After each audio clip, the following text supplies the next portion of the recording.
What is up, everybody? Welcome back to another NBA Rundown, the show that hunts winners like Trae Young hunts fouls. I'm here with Travis Mangone today. Travis, how you feeling about the NBA playoffs so far? Yeah, I mean, it's been fun to watch. I've been enjoying every second of it. I haven't been on since I guess we talked about the games, but this is definitely not regular season basketball, which has been great. I tell you, spread. I sat Saturday, Sunday. I did not move. I was just watching all the games.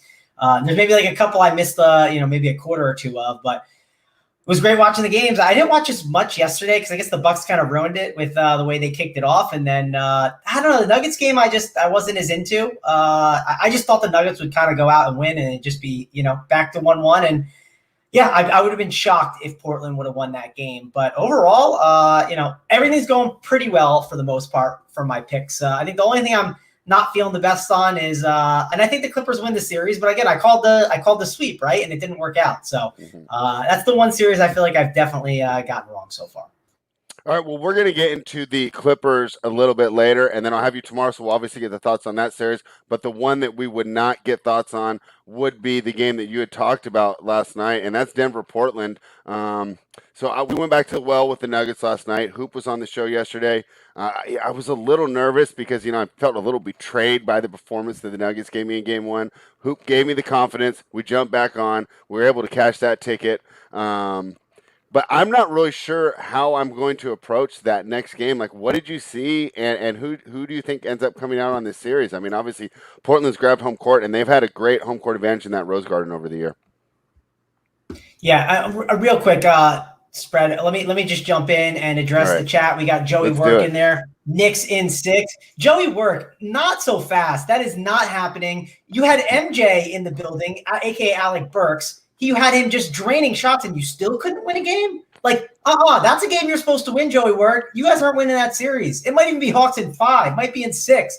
You might see me in the Garden there. I might show up. Maybe I'll put on a Gallinari jersey, right? And I'll get a mohawk in my head, standing in the crowd with all you Knicks clowns. But no, I feel good about Atlanta. But you were talking about the Nuggets and the Portland series and how do I think that's going to play out, spread.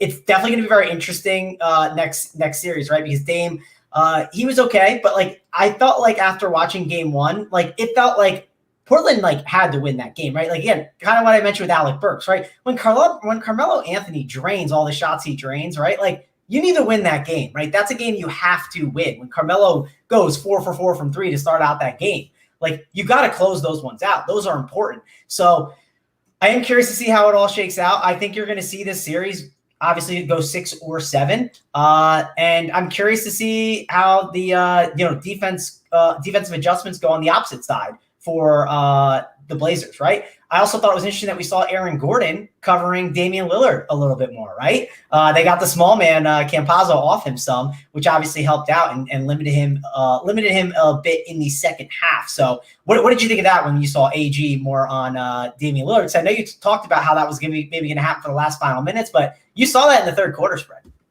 And that's what I've been waiting for. And that seems to be the only matchup. And it's funny, I have a friend who watches, and he's more of a casual friend. He goes, "What's Gordon doing out there?" And I'm like, he switches defensively 2 through 5. That's what he's doing. And sometimes we think when they're not involved on the offensive end and scoring a lot of points, they're not doing a lot. I thought his contribution was fantastic. That was exactly what I expected. My concern is we're going to get the bump, right? Because the Nuggets did get a nice lead, and they were able to inflict the scoreboard pressure on there.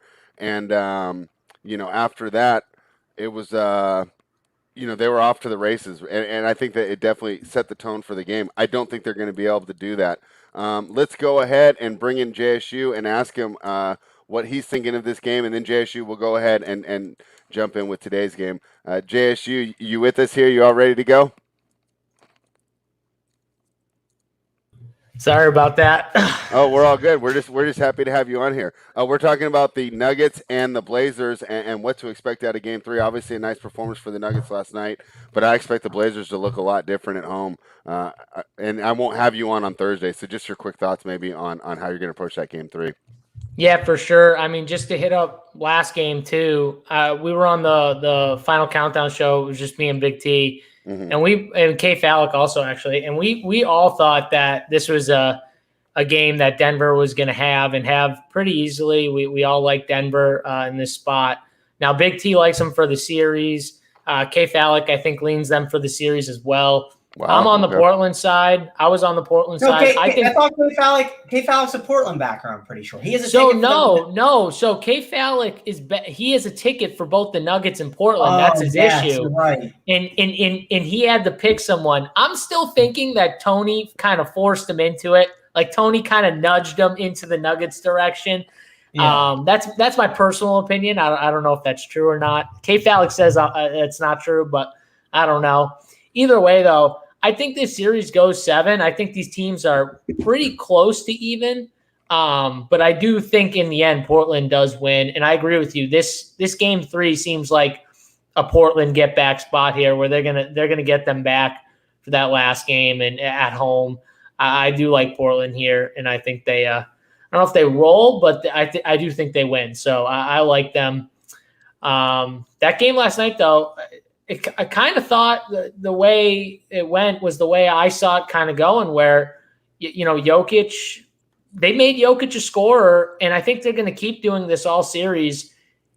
When he's a facilitator, that's more of what he wants. He wants to be like the guy who's facilitating and pushing the ball and stuff like that. And I think it's a really good strategy to actually make him score 40, because he can make him score 35 to 40. He can do it, but does he prefer to do it? I don't know. Like, I think he wants to do a little everything. So I kind of like the strategy here where you're just saying, go get your points. We'll try and stop everyone else. And I think Portland is going to continue to try this strategy out throughout the whole series. I don't know if you guys see it the same way as me, though. The math backs you up here. So when you double Jokic and he passes out of that double team in the post, these are in the post, he averages 1.3 points per possession. On a post up where he shoots, he only averages 1.1 points per possession. And it makes sense because he's shooting all the 2-pointers. When he passes out, he's usually passing out for a wide open 3. But the math makes sense. You stay home on him. You don't double.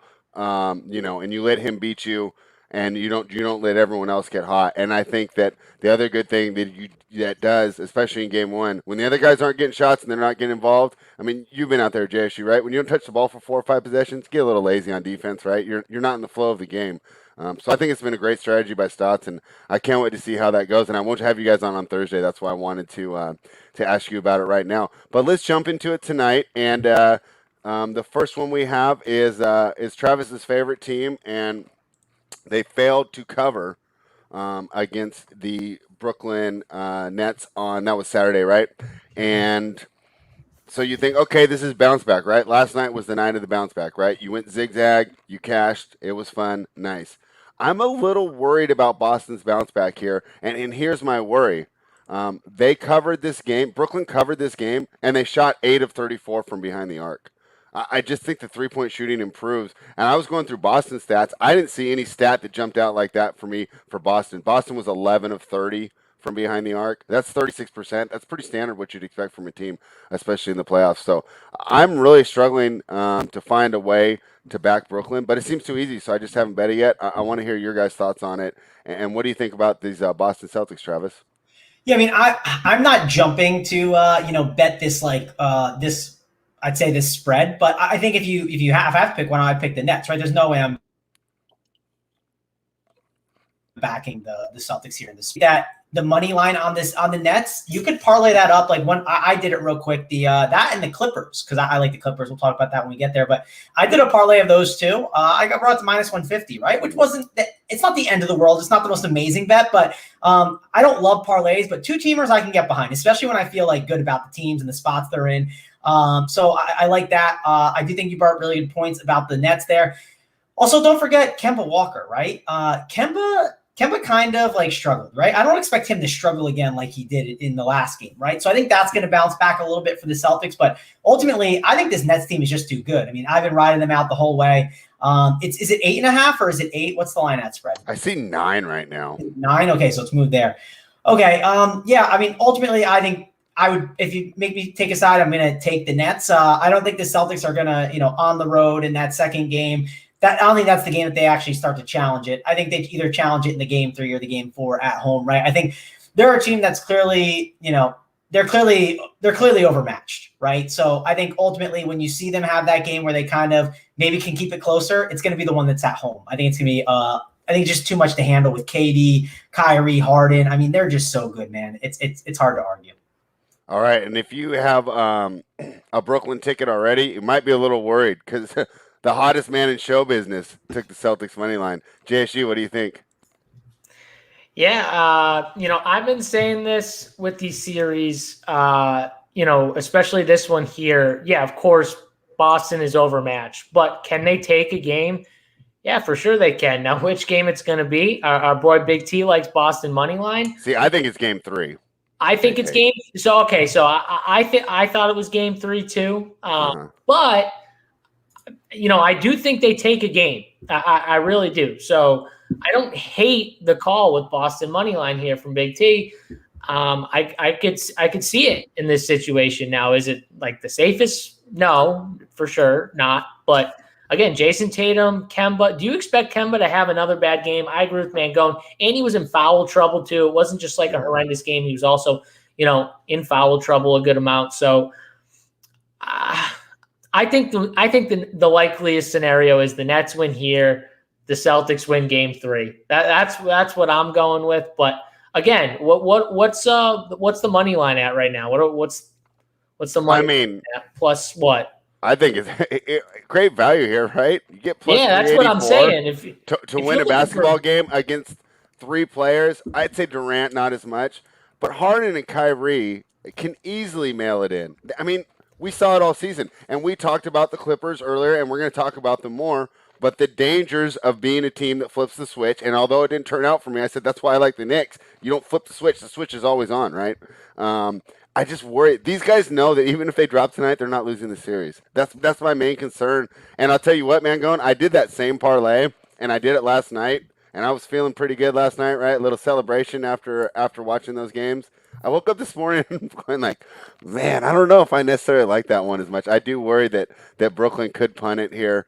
I'm not that worried about them punting it. I mean, they're so good, man. Like they can even punt the game and still take it. Like it almost felt like they punted game 1 and they still won, right? Yeah, I mean, listen, I live bet the Nets. Like I was like, okay, like when they were down, I was like, yep, live bet them. Like this Nets team is not losing game 1. I'll tell you that right now. They'll find a way to get it done. I guess this is going to be a lame series, right? This isn't one where you're going to see a hot take anywhere, right? I don't think it's it. You just let the Nets win their games. I wouldn't even be shocked. Like if they don't take game 3, right, the Celtics, like it's 1-2-3 Cancun, right? Like you're out. Like listen, when you're down 3-0, if it's a team you like actually think you're better than, but like, dude, like they know, like, I don't know. Did you hear what Brad Stevens said in the interview, like leading up to this matchup? He was like, you're my go-to guy for interviews. He was like, I think the quote was, someone said it to me. I didn't hear it, but someone said like, he basically said like, yeah, like the Nets are like amazing. Like they're better than us, but like we got to find a way to get it done. Like no coach ever says like, you're better than us. And he said that like these guys know, right? Used to, but yeah, I get your point. Yeah, I mean, unless he's playing like the underdog role, like no one believes in us. But like the Celtics aren't for that, right? What is he trying to? What are you trying to fire the Celtics players up yourself? You all suck compared to the Nets. You guys are terrible. It's what Steven said. I couldn't believe it. I was like, how on earth did you just say that they're better than you? I mean, at least they know he's being honest when he does say something, right? JSU. Stars and Scrubs is a lot harder now than it was 2 weeks ago, right? When I was just getting injury news left and right, and I could just roster all the great gems you would give me below 4,000, and then I just got to pick all my spend ups, right? How am I finding value in this game? Like, who would you target like under 5Ks as not the as some value here? And if you only have one spend up for the whole game, who would you choose between the big 3 in Brooklyn and then also Tatum? Yeah, well, first off, Jersey said, can we get JSU's take in the GOAT LeBron tonight? Did MJ's name change to LeBron Mangone overnight? No, it did not. It did not. Okay, so who is GOAT LeBron? Because I only know one GOAT, and his name's MJ. So you can add me. JC, you missed it on the bet show. Right? 2 hours worth. Mikey, we are talking Jordan and LeBron and just like having conversations, and Mikey is on the LeBron, is no doubt the GOAT conversation. But my favorite part of talking to Mikey about it, I said, Mikey, how much MJ have you watched? I was like, have you watched 7 minutes of him? It's like, no, like I've only seen like clips and highlights. Like you just have no like say in this conversation. I mean, you haven't seen the documentary. Like at least see that and like try to have a take, right? Oh yeah, I mean, no, yeah, you gotta see a little of the game, even if you were younger. It's like he thought Gary Payton was out for Peyton's dad, so then we were in trouble. Oh jeez, I'm making that up, but yeah. All right, I'm not even Mikey. I'm discounting. Before we do that, give me this value here. Give me this value here. My lineup was terrible yesterday without you, JSU. I need some help.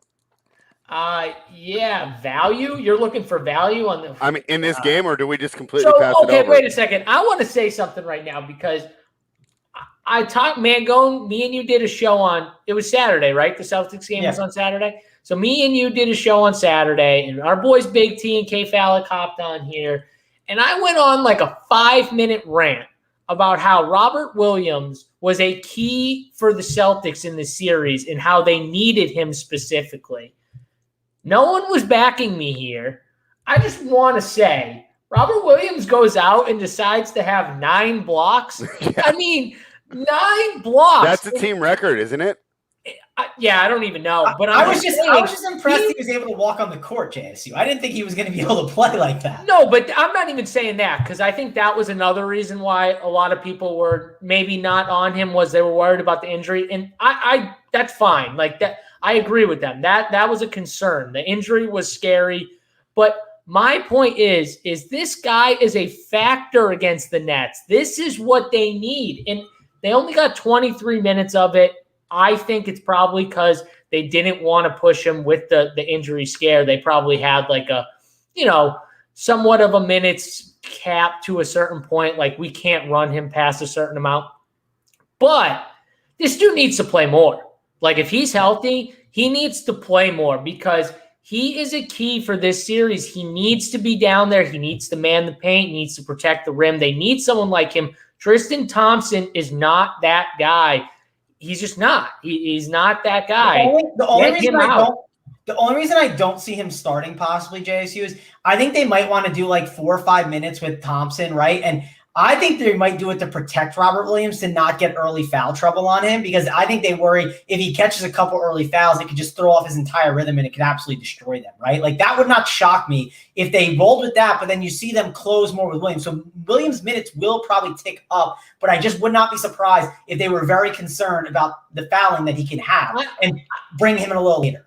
Yeah, I mean, I don't care if he starts. I just mean in the end, this dude needs to see more run. This dude has to be a factor for the Celtics to win games.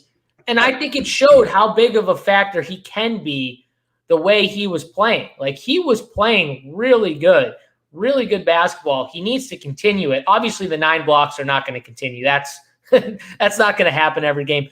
But, like I said, these Nets guys, they're going to challenge at the rim. That's the one thing about the Nets, and that's why I knew Robert Williams could be a key because those guys, Kyrie, James Harden, KD, they don't give a crap who's there. They're going to take it to the hole no matter who's down there. Doesn't matter. So that's why I was like, this is a key for Boston. Robert Williams needs to be effective. I think it showed how effective he can be. He needs to keep it up. They need to give him more minutes. Hopefully it's tonight. I think Boston's got a chance. They have a chance to win a game. I've been saying this. They're not getting swept. They're going to win at least one game. He's a source of value too, Spread. You want 4,600? There you go. There's your value right there. I'm feeling happy. I threw together a lineup before we jumped on, and I put him in there. So I am doing a good job at identifying it. JSU, how are the strip clubs in Boston? Maybe that'll help the Nets lose in Game 3, huh? You got any intel for us? I mean, I haven't been to a strip club in forever, so I don't even. The last strip club I was at, I think it was in Vegas, which was a while ago. So I couldn't even tell you how they are. So who would you spend up for though? Out of the 4 stars, who do you like the best? If I can only get one of them in here, I think on this slate, I'm going to be off the Brooklyn Studs. But I will say, just from a roster construction standpoint, like if you needed forward, KD is a forward, and forward isn't, in my opinion, the strongest position. So you could go there. Jason Tatum, if you think the Celtics have a chance, like Big T, I would assume that Big T is going to have interest in DFS for a Tatum or a Kemba. I think he's an interesting spend. My spend's going to be in a different game, though. I can tell you that for sure. So, well, and that's the answer we need. I mean, if you stay away from it, then that's great. I just don't want to. I mean, last night it was. I think it's for sure. Like, if you think the Celtics win, I would play Tatum. Well, I don't necessarily. You have to play Tatum. If you think the Celtics win, you have to play guys on their side. I think Tatum could break the slate in a 15-point loss, though. Well, yeah, that's true. But even then, like, if you think the Celtics have a chance to win. Like if you're someone who says, screw it, I'm going to bet the Celtics money line here. Well, if you're that person and you're playing DFS, you should be playing Tatum. Like you should play Tatum for sure. All right. The biggest mistake I made yesterday was like I thought the Bucks would win and I didn't play any Bucks. Like it was just it was a massive mistake. Like you have to think about the game scripts, especially in these series. Definitely super important when playing DFS right now. Yeah, my mistake was rostering like 3 Blazers that weren't named Lillard. West Coast gems in the chat. I will say he brings up Jabari Parker. He played 22 minutes and he is stone min at 3K. Mangone, were you surprised at who Boston decided to roll out with their rotation? Because I was kind of stunned, really, to be honest with you, at the guys they rolled out because we didn't see as many of the dusty guys as we normally see. Us being from or you're a fan of the Celtics. I'm from here. Like, we normally see Grant Williams and Semi Ojeleye, and I'm pretty sure what did those guys get for minutes? They didn't even get run. Like, I was shocked. Neither of them got run. Were you shocked about that? Yeah, to be honest, like that was like one game that like friends came over and I was talking with people too. So I wasn't as tuned in. I remember I got my Nets money line bet in when they were down a good amount because I saw the score and cashed that in. But I didn't even realize Jabari got as much run. I mean, I saw Williams was all over the place. Obviously, Kemba was struggling. That is crazy to think. Like none of those like Semi Ojeleyes and Grant Williams, which like typically you see them in there, and if you like. So the guys who came off the bench, Pritchard was obviously in there. Pritchard, I saw, he was decent. At least at times it looked like he was okay. He was only in there. He only played like 6 minutes, Pritchard. Yeah, you're right. It seemed like he was fine though when I watched him. At least he seemed okay. Neesmith was like the first guy, I think, outside of like Williams and stuff. Neesmith. So they obviously went Neesmith, Robert Williams were like the 1 and 2, and then like the off the bench. And then like the 3 and 4 off the bench that were like the next guys were Pritchard and Parker. And the Parker thing is really interesting. I'm assuming they did it to match with like, I'm trying to see who the Nets brought in. Like they had Jeff Green in there, right? So I'm assuming that was like the Jeff Green small ballish lineups, right? That might be why. And then I know Claxton didn't come in until the start of the second quarter and then Parker was out. So like maybe that was part of it, right? If there's Claxton in there, like, you're not going to see Parker, obviously. And then when Parker is on the court, it's for the Jeff Green small ball lineups, which makes some sense. I also think, too, P.A. Young says they needed Parker's buckets. I kind of agree. I think that against the Nets, you need someone off the bench to score. You don't need the Semi Ojeleye or the Grant Williams. Though they're not going to help you in this series as much. Now, when you face a team that's, you're not as worried about, let's just say, like, I don't know, the Knicks, right? Like, we're not as worried about the Knicks as we are from a star standpoint with their scoring. Okay, like, you could run out Semi Ojeleye if you wanted to go, bang around with Julius Randle. Utah would be another great example, JSU, right? Like, any team that's, like, protecting the paint, but because it's so open and you're playing, like, space and pace, like, it does make sense. You don't want, Semi Ojeleye driving to the hoop or having to kick something out. I mean, that's just not going to end up well. You want him just to be catching, shooting, and playing some defense. All right. I think that's great information to help me build my lineup. Hopefully I can get back tonight because last night was not the best for me. And Fred, if you're building your DFS lineup, so you plug in someone like Jabari Parker and you say, man, I just don't see how he can be on the winning lineup. Just remember, Bryn Forbes and Dwayne Dedman were on the winning lineup on a 2-game slate yesterday. So Bryn Forbes doesn't surprise me because obviously he has the 3-point potential. Dwayne Dedman, definitely a surprise. Speaking of surprises, the Phoenix Suns were able to beat the Los Angeles Lakers. Maybe one of the hardest, most brutal fouls since Kermit Washington punched Rudy Tomjanovich in 1972. Poor LeBron on the floor, moving around. Hopefully he'll be able to make it today. He's listed as probable. So obviously we'll have to keep an eye on that news. JSU. I'll watch the show. We'll see if he actually can make it out there tonight. But he's a hero. I think he's gonna be able to do it. All sarcasm aside, Phoenix is +2 at home tonight as everybody is betting on the Lakers bounce back. Travis, are you with the public? Are you with the money? Because the money's coming in on the Lakers, and it doesn't surprise me. Oh, it doesn't surprise me at all either. I'm very torn because I feel like I've invested myself in the Suns all season long. Like I feel like I'm in a 6-month relationship with the Phoenix Suns. I've been betting them all year. I had them to win the what's it called, the division. So I've been all in on them. And I didn't pick them, and I feel like I went against them. And then they just literally showed me I shouldn't betray them in game 1. So my head is definitely not in the right spot when trying to pick this thing. It wouldn't shock me, right? It would not shock me if Phoenix won this game. But the problem is Chris Paul, right? The injury. How serious is it? I don't know if you guys have read up on it that much. I haven't seen anything, but he doesn't look good out there, right? So it's hard for me not to want to bet the Lakers here, especially LeBron, right? LeBron's not someone that, you expect to lose another game. Now, of course, you can make a case that it's not a series till the road team wins, right? So if the Lakers lose this game, it's not a big deal. Now, it sounds crazy.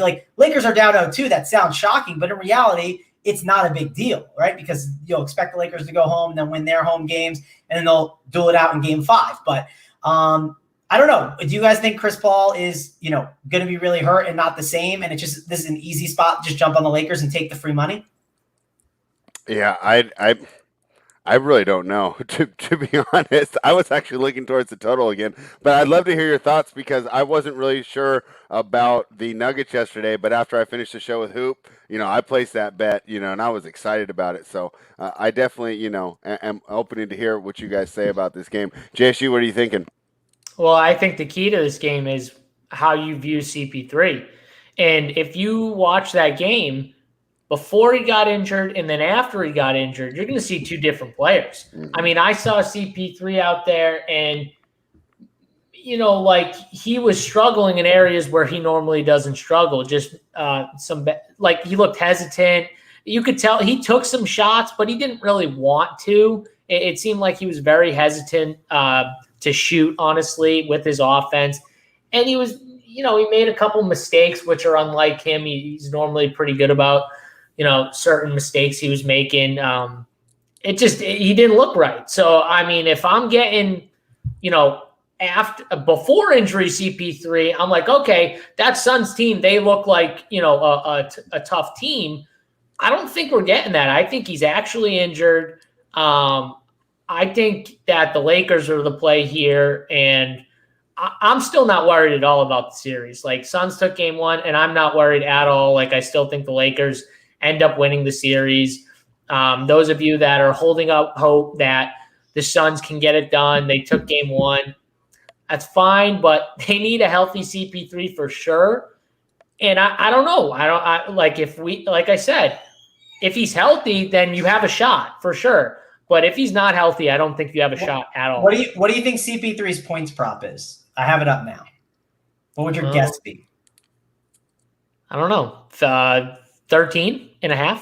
That's it. On the money. 13.5, Jason. Look at this guy. Best tournament player in the world. I have no idea. He just guesses the exact number. Well, I really didn't know. I was a straight guess. What do you want me to say? Yeah, so just to put it in perspective, 16.5 is what he averages on the season, right? So I think they're definitely pricing in the injury a little bit, of course. Because, in the playoffs, too, he's supposed to play more minutes. So they are pricing that injury. I mean, of course, if you think the Lakers are going to, win handedly as well, probably just bet the Lakers, but you could bet the CP3 under as a hedge on that, because if for some reason the Lakers are up a lot, Chris Paul's the first one off that court. They're going to make sure. There could also be re-aggravation of injury throughout the game, right? There could also be the Suns could win and CP3 could score less than 13. I mean, it just happened. He scored 7 points and that they ended up winning. So CP3 under on 13.5 looks pretty good. I think that's definitely a good way to target. If you think the Lakers are going to beat them, I think that's a good way to do it. And if the Suns did win, you could win that way as well.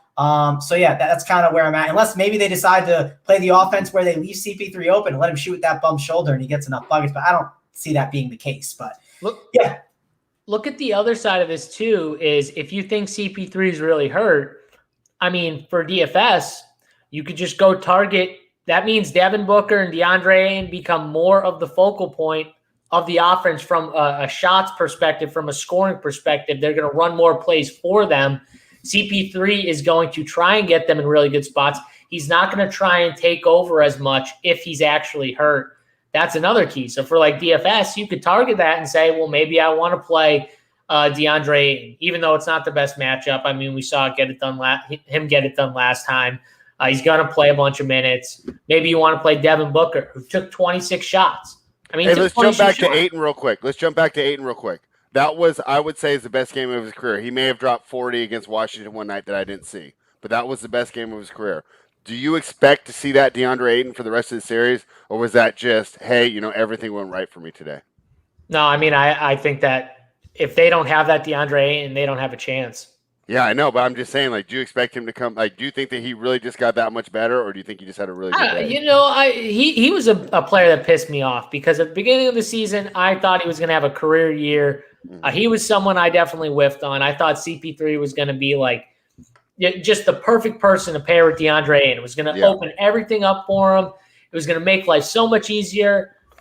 He didn't look that way to me all year. But I would love to see it in the playoffs. Even though I think the Lakers win, I would love to see DeAndre Ayton dominate and play as good as I thought he could all year. Travis, what do you think? Do you expect that same sort of game from Ayton? They need it, right? I mean, if they don't, they're going to be in trouble. I said this from the start with the Suns, everything starts and stops with Ayton, right? Because we know if the ceiling is going to be hit for the Suns, and it's not going to happen, but if the Suns win the title, right? It's because DeAndre Ayton became a superstar, right? It's not because of Chris Paul and Booker. We know they're going to do what they're going to do. They obviously would have played lights out too if that, simulation wins. But a lot hinges on Ayton playing so well.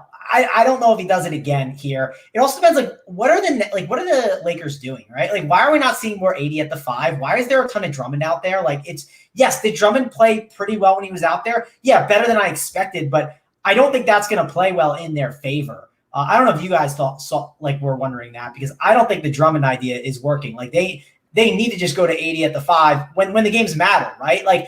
Now they need to win this game. I feel like this is a big one that they can steal, especially with CP3 banged up. I would not mess around. I would just try and go out there with 80 at the 5 way more. I don't know if you guys agree or disagree. Oh, we totally agree with that. And JSU, I interrupted you. So why don't you give some thoughts on Drummond and then also finish your thoughts on Booker?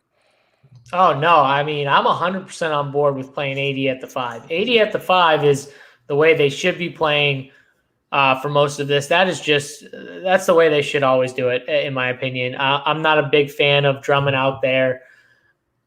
We'll see what they do here. What did Drummond get for minutes? He was only in the 20-ish minute range, right? He didn't play a ton, right, Mangone? I just pulled it up for you. He probably played more than you expect. So he played actually 19, but yeah, I didn't think he played. But wasn't he hurt in the third quarter? He went to the locker room. Well, so they also played Harold Wright for 14. So that adds up to, what was that, 30? That's 34-ish around. Seeing if there anything else pops out. No, those two ended up being there. And then Kuzma saw 19, right? But I want to see more Kuzma. I want to see him more at the 4, right? I'd rather allocate some of those other minutes around. I mean, what else are you gonna do? It's either Drummond and Harrell or go to a Kuzma at the 4 or more small ball stuff. Obviously, doesn't have to be Kuzma, but there's not JSU, a lot of what do you do when you're Frank Vogel and you have a guy that could be the best center in the league right there with Joel Embiid and he wants to play power forward? What do you do?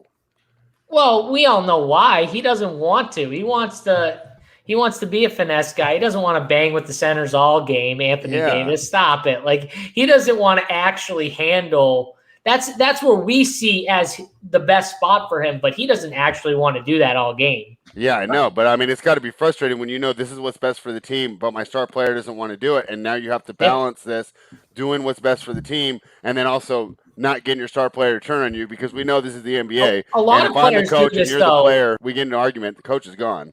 Look at Al Horford, though. The Celtics promised Al Horford when they signed him, they said, we're going to get you a center, like, so you don't have to play center. What ended up happening for Al Horford? He ended up having to play center a lot with But Boston, I'd say that Al Horford turning on you as a coach is a little easier to no, handle but than AD. my point though is like, you just like this happens all the time with players.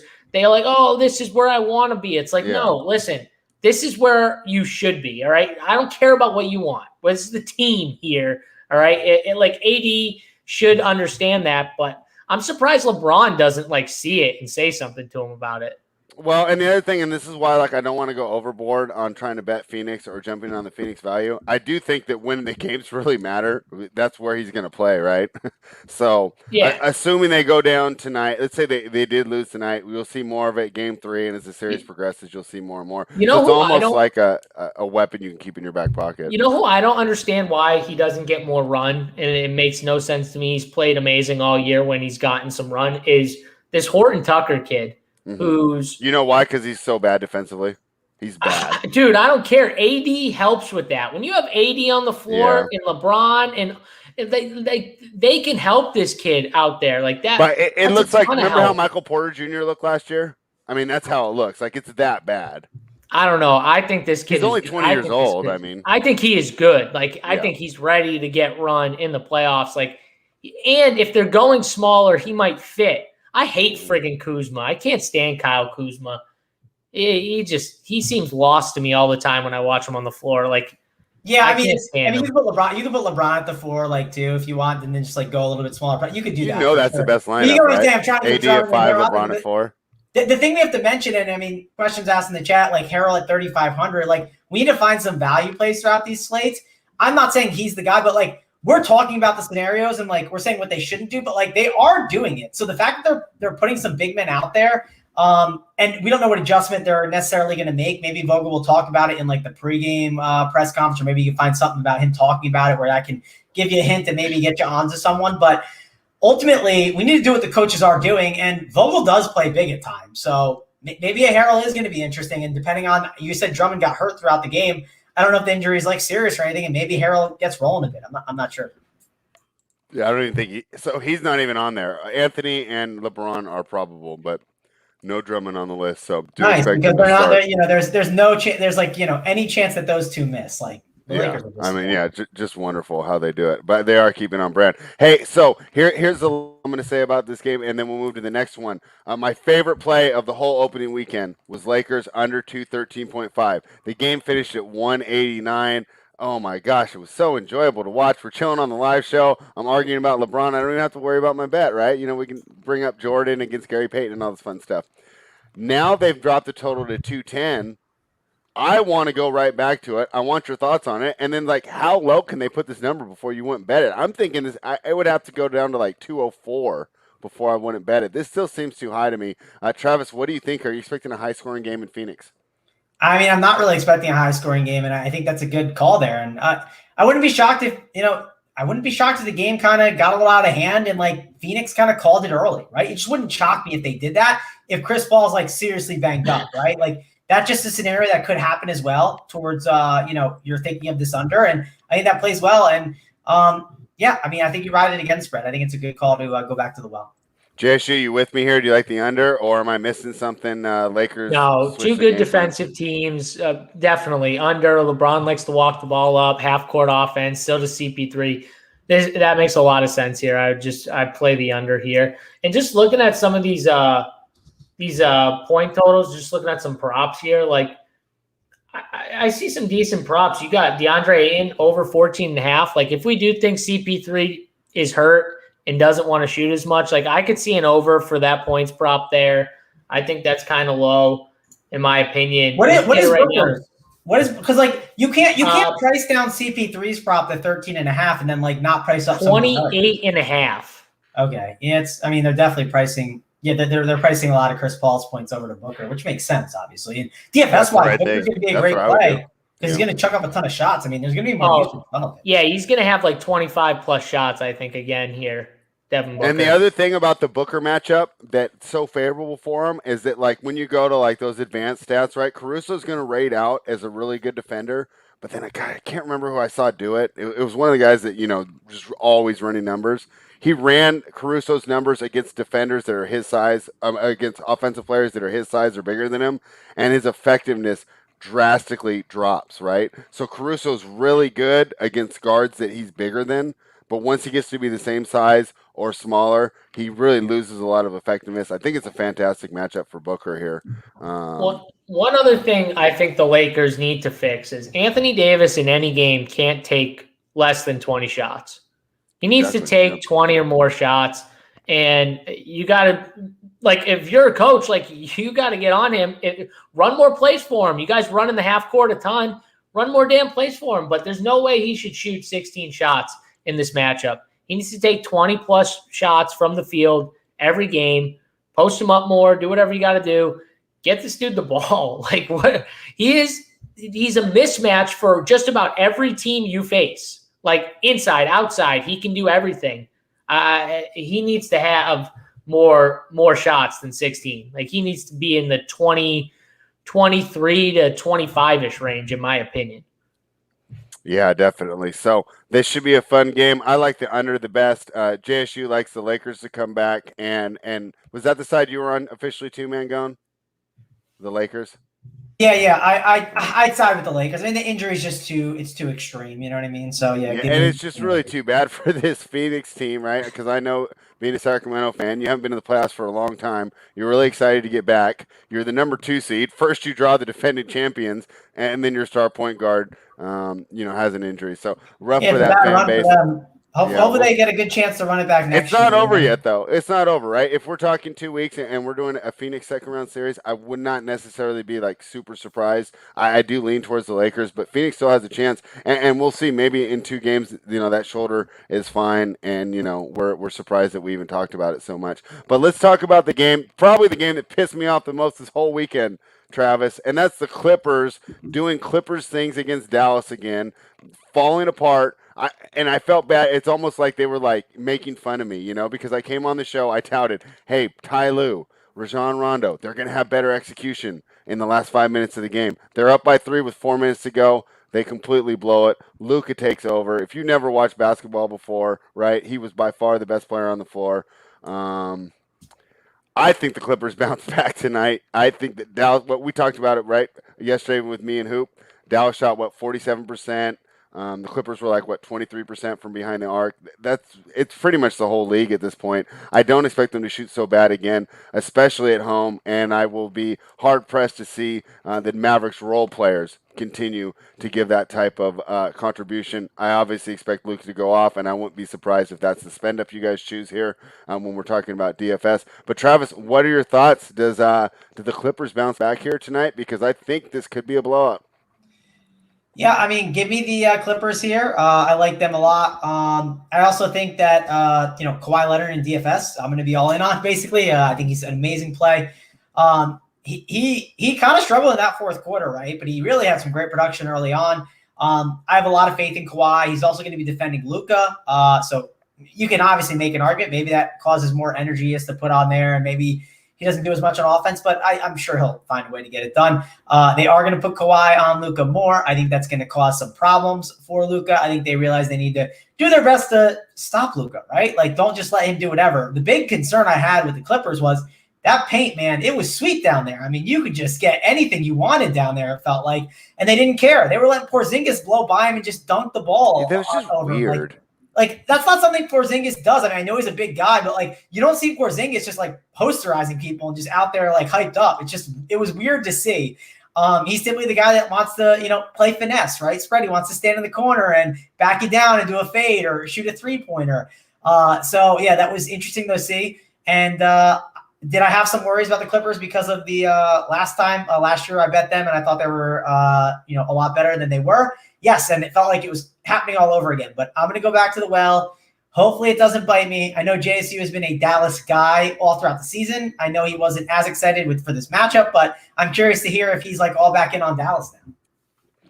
Yeah, so Travis and I, we went ahead. We said, hey, we were right the first time. We're ready to double down. JSU, what do you think of that approach? Well, first of all, Mango, maybe he's sick and tired of hearing people like you give him shit about being a finesse player, and I don't want. And maybe he just wants to dunk on someone like your ass all the time now and show you up. I hope he's listening. I mean, Shaq says that stuff all the time. He makes fun of these guys, and he says, he's sick of being owned by Mangone. He doesn't want to be owned by Mangone anymore. He wants to dunk on Mangone. That's why. Dunk on me, please. I want you to be good. I want you to succeed. That's what we like.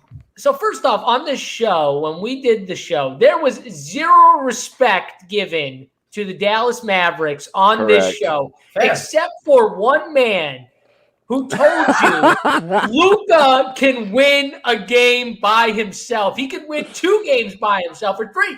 Like, he could win games by himself. But to be fair, that wasn't by himself, right? Hold on. None of you. No. Time out. I don't care what you say, Mangone. Listen for a second. None of you gave 50% from 3. Dorian Finney-Smith made 4 3-pointers. Don't think he won that by himself, JSU. All right, whatever. None of you gave him credit or his team credit or one of the best coaches. We gave Luka credit. We ran down the supporting cast. The supporting cast put it in our eye, not Luka. Time out. You guys were calling for broomsticks. You were saying sweep has happened. You guys said sweep. JSU didn't say sweep. He said there's no way there's going to be a sweep in this series. What happened? Game 1, Luka and the rest of the crew gives it to you guys. That's what happens, all right? The rest of the crew. We knew Luka was going to go off. We gave Luka all the props. We did. Dorian Finney-Smith, 4 3-pointers. The best part of this whole thing right now that people don't know is so me and Mangone were going back and forth about the Miami Heat and the Bucks 2 days ago. And Mangone was talking about the 3-point percentage for the Bucks and how they were terrible in game 1 and how that's not going to happen in game 2.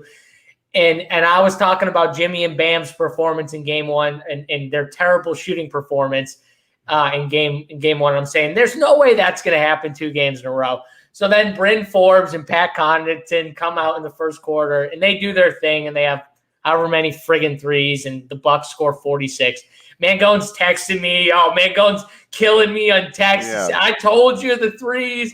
I said, damn it, Mangone, you knew Bryn Forbes and Pat Connaughton were going to go out there and shoot 7 for 9 from the 3-point line in the first quarter. My bad. You knew that. 100%. Now he's throwing at me the Dallas Mavericks guys who are the secondary guys hitting threes for Luka. I love it. I mean, this is just the best thing ever. I mean, which is it, Mangone? Either the Bucks, that's bullshit, and we can't use the Bucks, secondary guys, or we can use Dallas. I mean, you tell me, which one is it? I'll sit. What's the answer, Travis? It's fair. You've hit me good, JSU. I can't say much. I mean, you've owned me with my own trick. That's one of mine I use. I mean, you got me good. So I finally got him. He was killing me over text too. It was fun. I mean, I couldn't not. I was at the bar. I'm watching the game. I was like, I have to text right now. I mean, this is just a splash fest. I mean, it's just Bryn Forbes out here just pulling up and just making everything. Bryn Forbes, his legs were going all over he was doing the thing where he was feeling so free that he was shooting the ball and it was just effortless and his legs were kicking out. That's when you know a player's feeling good. They're coming off screens in the corner and fading off and still buckets. They're doing it at the top of the key. He was just feeling it. If Bryn Forbes came out last night, end of the first quarter, there's 10 seconds left. If he came out and shot a logo Dame 3, I wouldn't be surprised. And you look back and you're why did Bryn Forbes ever decide to shoot that? But that dude was feeling himself. So let's go back here to the Dallas. Yeah, please, let's go back. So we'll give you your credit, but in this industry, we know I can get them all weekend, but if I don't get the picks right today, I'm out of here. So one of the reasons why I feel really good right now is because I have tickets for Dallas from before the season started, where if you listen to anything I said before the season, I thought that the Dallas Mavericks had a chance to go all the way to the championship. I thought they were that good. I thought Luka was that good. Porzingis is a secondary guy. Their coach, I think, is one of the best coaches in the NBA, in my opinion, hands down, top 3 coach in Carlisle. And all of this, so I bet them, Western Conference, Finals. I bet them all that stuff. So I got these tickets sitting here, And man, it felt so good because I didn't bet the series because I have these tickets, and I didn't want to bet the Clippers. So because I have these tickets. So even though I thought that it was an unlikelihood that they end up winning the series against the Clippers, I was still like, no, I'm not going to bet the series. I'm just going to root on my tickets. And God, it felt so good to get you guys after you were talking sweep in the first game. You were already saying, oh, this is going to be a sweep. We don't have to worry about it. Let's move on. Luka's coming after you guys. I can't wait. I'm on the Luka bandwagon again. He's back. All right. Well, we're going head to head, and you know what that means. It's going to be a fun show tomorrow because I'm on the Clippers. Travis is on the Clippers. JSU is on the opposite side, and I mean, you make some good points here. So, are you a little bit worried about the Clippers shooting a little better, though? Right? I mean, they get this up to even 33%. They probably run away with it, huh? Yeah. No. I mean, that's a concern. Obviously, the Clippers didn't have the best game. Kawhi, like Mangone said, a little faded towards the end, but he still was good, right, Mangone? Like, we're not taking anything away. Paul George was someone in the beginning of the game. I thought, where was he in the beginning of the game? And then, he came on a little bit. Yeah, he was dusty to start, and he came out stronger. I mean, he got a little better. In the beginning, he was nowhere to be found. He was lost. The key is getting Zubac off the court. Like, can we not or help him? Like the dude, just you put him on an island with Luka all the time, and someone needs to save him. Like, don't just leave him to die. Do a trap, get the ball out of Luka's hands. You just can't let Zubac have these one-on-ones over and over. I mean, Luka sees that, and he's just barbecue chicken, right? He's just sitting there saying, "This is free points." I mean, it's every day. It's easy. And now my boy Philip Dang in the chat, get him, Philip. He's saying, imagine thinking the best player on the floor would get swept. I mean, seriously, Philip, get these guys. I mean, I can't do it on my own. Come on. All right. Well, I think we did pretty good, and when we ended with the bang, I think that was a great last game for us to go over. Let's go ahead and give out the best bets and get ready for some exciting NBA basketball tonight. We will start with you, Travis. Your best bet for the evening. Yeah, best bet. I'm going to go back to the Clippers, right? We'll go with the Clippers here. I'm going to take them at they're minus. Are they 5.5 or 6? What are they at right now, spread? It's -7 on the Clippers now. Oh, it's that high now? Man, that is brutal. All right, can I get my parlay instead? That sounds so lame though. The parlay. Just take the Lakers. If it's close to even money, I'm fine with it. The Clippers, Mangone, if that's what you like. Nah, we'll just go with the Clippers, the -7. I think they get the job done. I'm going to stick with them. This is definitely not my favorite card for betting. I'll say that. You want to have some action, you don't have to go crazy with it. I'll say that. And I'm telling you, if you guys want to opt out, there's 3 of us and only 3 games, right? I mean, it's not like no, I'm going to play. What are you talking about opting out? I'm not opting out of anything. Of course you're not. You're the best tournament player in the world. But I'm just letting you know all the guests that come on. What I'm saying is you don't have to sit down tonight and be like, okay, I'm going to bet this, that. You don't have to go crazy tonight, right? This isn't it's what I'm trying to say is just because there's 3 basketball games doesn't mean you have to have 15 best bets. You know what I mean? Some people like to get action. Yeah. I'm just saying I don't think it's the greatest day for betting wise. I thought yesterday was really good. I liked yesterday's card a lot better. But ultimately, let's go with the Clippers. I'm going to ride them out, and hopefully they can get the job done and shut down Dallas big time. Yeah, I mean, I liked yesterday's card better, too, just because I swept it. But let's hope we can get back there tonight. JSU, what are you thinking here tonight? Best bet, what do you got? Yeah, Lakers, they're winning this game. So taking them, -2 or money line, whatever you want to do, either one, they're winning. And then I like the under call in that game as well, spread. I think that's a really good bet. And then, I mean, God, you guys are killing my Mavs here, and they're +7. Give me the Mavs +7 too. We're going to give multiple bets on this show. Mavs +7, just to own Mangone. All right. Spread. Mikey said it best. Put up his last message. Mangone says, Clippers first quarter, first to score, first half, and final. Clippers all around. Yeah, we forgot the live show where Mikey's out there degenerating first baskets. And, I don't think you saw that one. JSU was so awesome. He bets Talen Horton-Tucker to score the first basket.